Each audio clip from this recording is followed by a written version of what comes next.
Wow, like salad, but like with really good dressing on it. Yeah, that's a good question. That's funny. That was lols. Yeah. Okay. Next question. This one's for Megan. Megan, I was talking to Vlatko after practice, and he said that you have, I believe it's an Achilles injury. Just how are you feeling, and are you looking to play in terms of just on Sunday, just health-wise? I'm not going to be playing on Sunday. I feel terrible, and I'm exhausted. Just in general, I'm sure everyone is feeling much the same. I actually was, like, I knew people were playing last weekend, but then when I saw like a photo or a clip of Tobin like checking into the game, and I was like, I don't even understand how she's doing this and how this is possible.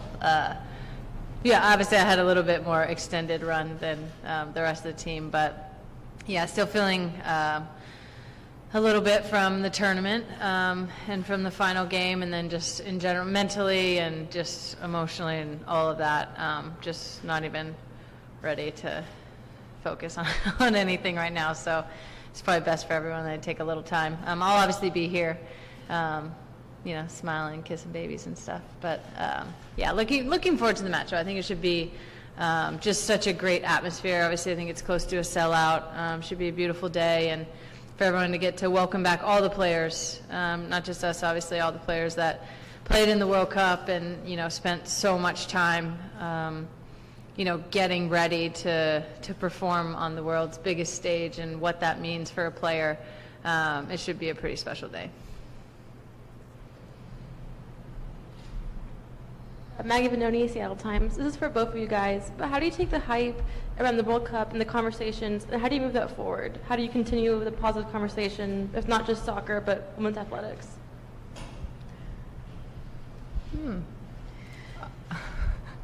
I think that, we need people to invest in this league, not just, I think Pino said this yesterday, we were talking about it in an interview, and not just, of course we need people in the stands and stuff, but we need more corporate sponsorship and just pouring into the game and believing in something that can be really, really big one day. People to step up and, kind of take that leap of faith and just go with it. And obviously that hasn't happened, but until it does, then, and we need people to obviously come to games, and coaches talking to their players about it, parents talking to their children about it, anyone to educate people that there's a league. Some people, like, I've been in the airport and they don't even know that there's still a professional women's soccer league. Like, that should never happen. We need to be marketed better. There's so many little things I think that has to come from people with money, and just like, to put it plain, and just pour into us. And I think that the return will be great. I mean, honestly, I don't feel like it's our responsibility to keep the conversation going any more than we already are. I don't think we could bring it to a higher level than we've brought it, especially during the World Cup. I think it's everybody else's responsibility, be that media or, like Allie was saying, a way to continue the conversation to invest in women's, obviously to invest in women's sports or women's programs or whatever that may be. So I think it's time that everyone else steps up. I think that we've, done pretty much everything that we could possibly do on and off the field to fight for our cause, to prove it, 200 million times over, how much we're worth it. I think we're, getting a little frustrated and just done with being, the group that obviously is discriminated against, and having to sort of shoulder all of the burden to try to explain to people why we're worth it. So I think it's time that everyone else dives into the conversation now. But of course, we'll continue to talk about it everywhere, all the time. We'll be in the next few weeks sitting down in mediation with the Federation. That'll continue the conversation, obviously, in all of our personal sponsorships and with our teams and our leagues and everything that we do. It's never not part of the conversation as female athletes. Paul Van Zoo Program Tribune. this is for both of you. Curious, going forward for the U.S. Women's National Program, we saw the European teams take a step forward this time, and just in terms of the system, I think over there some of their younger players, teenagers, get to play up and against pros and whatnot. That doesn't happen over here. Just both of your opinions on how the system is built here now and what might need to evolve, not just 4 years, but down the road. Interesting looking at the difference in the two systems, because I think part of the reason why younger players get so many more chances overseas is because they have club teams that they play with, and they're sort of introduced into the first team much sooner. But you also see there's not very many older players. Players retire much earlier overseas than they do here. So we kind of have sort of the opposite, where once you get to the national team, then all the investment is pretty much there. That's when you start making money, and so you get players being able to make this their full career for for the duration that their body allows them to, not just their finances or the rest of their life. So I think probably both can take a little bit from the other. I think that it would be better if we could have players in younger. A lot of times, a player's first introduction into the full team is, after they've graduated college, which really puts them at a huge disadvantage. That's a pretty big learning curve going from playing in college to playing at the full international level. So I would like to see some of those younger players start to be integrated a little bit more, but it's difficult when you have, players who are 34 still playing, some of the best soccer, and I think we sort of extend our career in that way. But I think it's good for the game to have those younger players. Obviously, Rose Lavelle, she's, a younger player by our standards, but even some, Medema from the Netherlands, that I think she's 22 years old, and just absolutely balling out, one of the best players in the World Cup. So I think it's better to have younger players sooner, but it's also nice to be able to have as long a career as you want to have. And I also think that like a dream scenario would be every team has an academy, they're brought up in their academy, and it's just how they develop and how they grow, and they're learning. Even on the men's side, that's what they do. They're being bought and like going to La Masia when they're 12. We don't have that. So, that would be a dream scenario. And I know that the Reign have an academy, which is great. Now we need every other club to like really have an academy in a way to kind of integrate these younger players to be able to play. Like, it's so great that we see at practice every day here, like there's players from the Reign Academy that come up and play with us, and that's really cool for them, and it's great exposure for them. And then on the higher level, I think college kind of delays that process for a lot of people, both sides, men and women, where if you're not signing pro as a male overseas at 21, 22, then like you're probably, you might not ever. And here you're in college and you're like getting drafted, then you're starting your pro career. But yeah, I think it is really cool what they do. If we can get ours secured and then kind of work our way down, that would be great. That would be the ideal situation, I think. Great. Next question.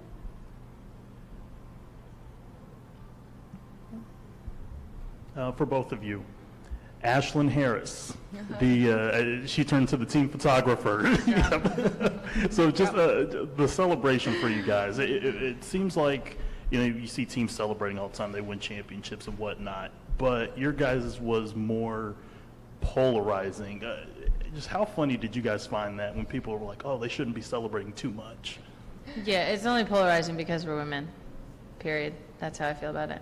True. I think that I was saying this to someone, that you see us on the field all the time, working hard, sacrificing, competing, being role models, and then the second we're like human beings, it's like it's a problem or people are saying something about it. But that's us, like genuine, authentic. That's how we are, and it is only polarizing because we're females.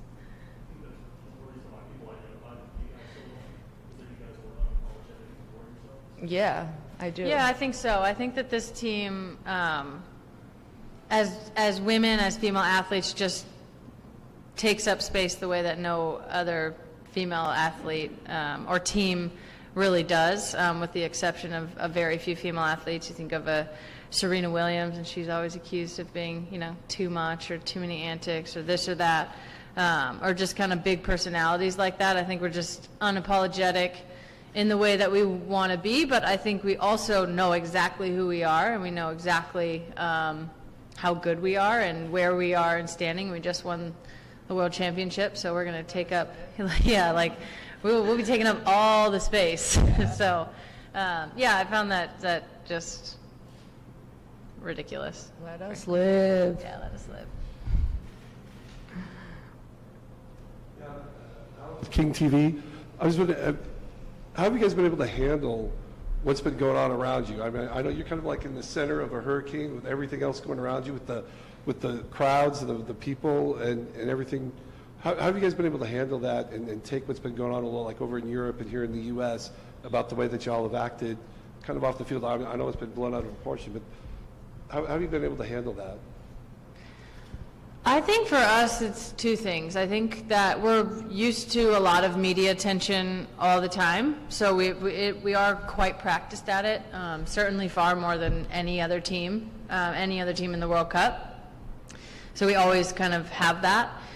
And then I feel like for us, like we know exactly who we are. And it's like, it's not that we don't give any fucks. It's that we actually give all the fucks, and we care about everything. Like, we truly care. We take on so much off the field, and we are very aware and proud of the place that we have socially. We do things the right way. We're respectful. We play the game the right way. We respect other teams. We respect ourselves.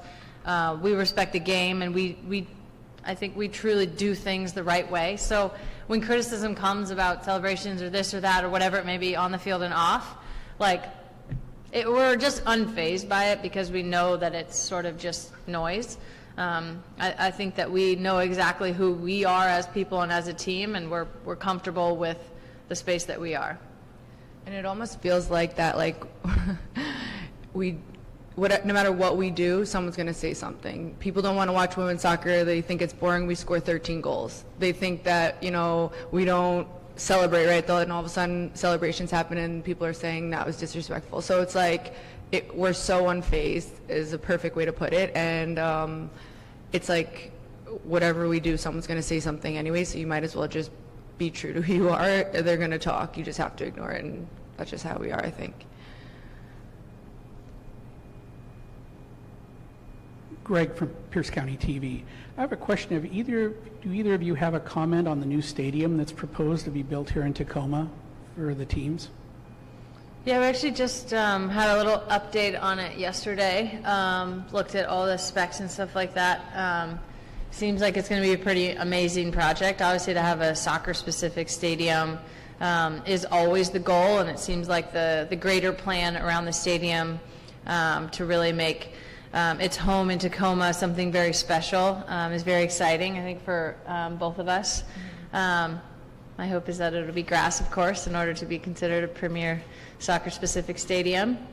And just if we want to be serious about attracting the best talent in the world, the best European talent is not coming to play on turf, certainly. But I think overall it's so exciting, obviously, for us as a club to have that in our future, hopefully. But just for the city of Tacoma to be able to bring something that cool and that special and that specific and try to build all that they want to build around it, I think is a really dope project. Yeah, and it's just to go off of that, I think that it's really awesome to know that the ownership from the Rainiers and everybody involved is really excited about it, and just to have something to call our own is what every women's professional soccer player wants. And I think that, you look around, I think that's the aim and areas needed here. And yeah, it makes such a big difference to be able to have your place and your stadium and attracting talent and just the quality of our play. Every little detail really matters. So it's so exciting, and hopefully it is grass. Go green. Next question, anyone? Eco-friendly cookie. Mag Benoni, Seattle Times. If some of the dates and places still get to be TBD for the Victory Tour, is there any plans to bring it to the Tacoma, Seattle area? Way above my pay grade. I have no idea. Likely not, because there's no grass stadium here, so probably not. I think that some were announced today. Philly, St. Paul. What was the other one? One in LA, obviously. Maybe just those two were announced. But yeah, that's I have no idea. Hopefully. Megan, I'm just wondering if you think back to your UP days, did you ever envision being in the spotlight like you are now? And what experiences even back then maybe helped prepare you for not the soccer side of it, obviously that, but just the spotlight you've been experiencing? No, certainly I did not expect any of this. In a way, but I guess it's sort of always the goal, to do as well and be as big and shine the biggest spotlight on your sport as you possibly can. I think something really big that I learned, or even sort of unconsciously while at UP, was kind of being the main thing and understanding, what it means to be the main thing in a community and have it mean so much more to people than just what's happening on the field. That was always the sense at UP. It felt like a family there with all of the fans. It felt like there was something bigger than just soccer going on there. So I think from obviously that early age in college, and actually in my first few years as a professional, thinking, well, this is not even close to as good of atmosphere as I had in college, and just realizing how special that is, and then obviously to, play in a final and people are chanting equal pay, and understanding when we got back what the sort of what the climate was culturally and how much bigger it was than just the sport. I think I was sort of learning at an early age back then what it meant to play for something more than just what's happening on the field. Great answer. For both of you, you guys both play in the NWSL, and everybody on Team USA does as well.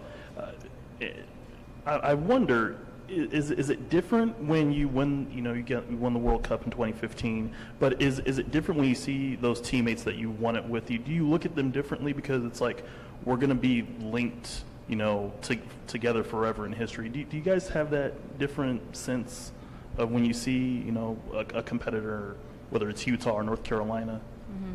Yeah, definitely. We're always going to be the group that did something just incredibly special. It was a really difficult cycle and a very emotionally challenging and psychologically challenging cycle for a lot of different reasons. And the way that we just came together as a team, I think there's just a bond and a closeness within the team. It sounds cliche, obviously every championship team has something like that, but this team was very special, and I think really leaned on each other a lot during this whole cycle, and certainly during the World Cup, to be able to do what we did, and then to have the impact that we've had off the field, even just leading up to the World Cup, but certainly after. I think everyone will sort of look at everyone else with just such a sense of pride and happiness, and almost like this sort of intimate bond that sort of no one can really touch. So it's quite a special thing, I think. She said it perfectly. Great. We'll take this time to have one last question.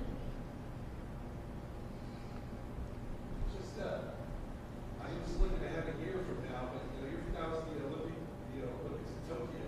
And looking forward to trying to go for the gold medal there too. Is that going to be? Yes. Yeah, of course. Yes. I feel like anytime there's a tournament, we're not even thinking about anything else. It's if you're not first, you're last, pretty much mentality. We just want to win everything always. But yeah. Yeah, for sure. Looking forward to the grind then and trying to get into that and go a year from now? No, but It will not happen. looking forward to the grind ever, but we'll do it. We'll be right in there. Awesome. Allie, Megan, thank you so much. And thanks everyone for Thank you, coming. everyone. We'll Thank see you all you. on Sunday for the July 28th match against Chicago Red Stars. Thanks. Thanks, guys. Thanks, y'all. Thank you. Allie, do you want a bottle of water instead of that? Here, I'll trade you. You're welcome. You're welcome.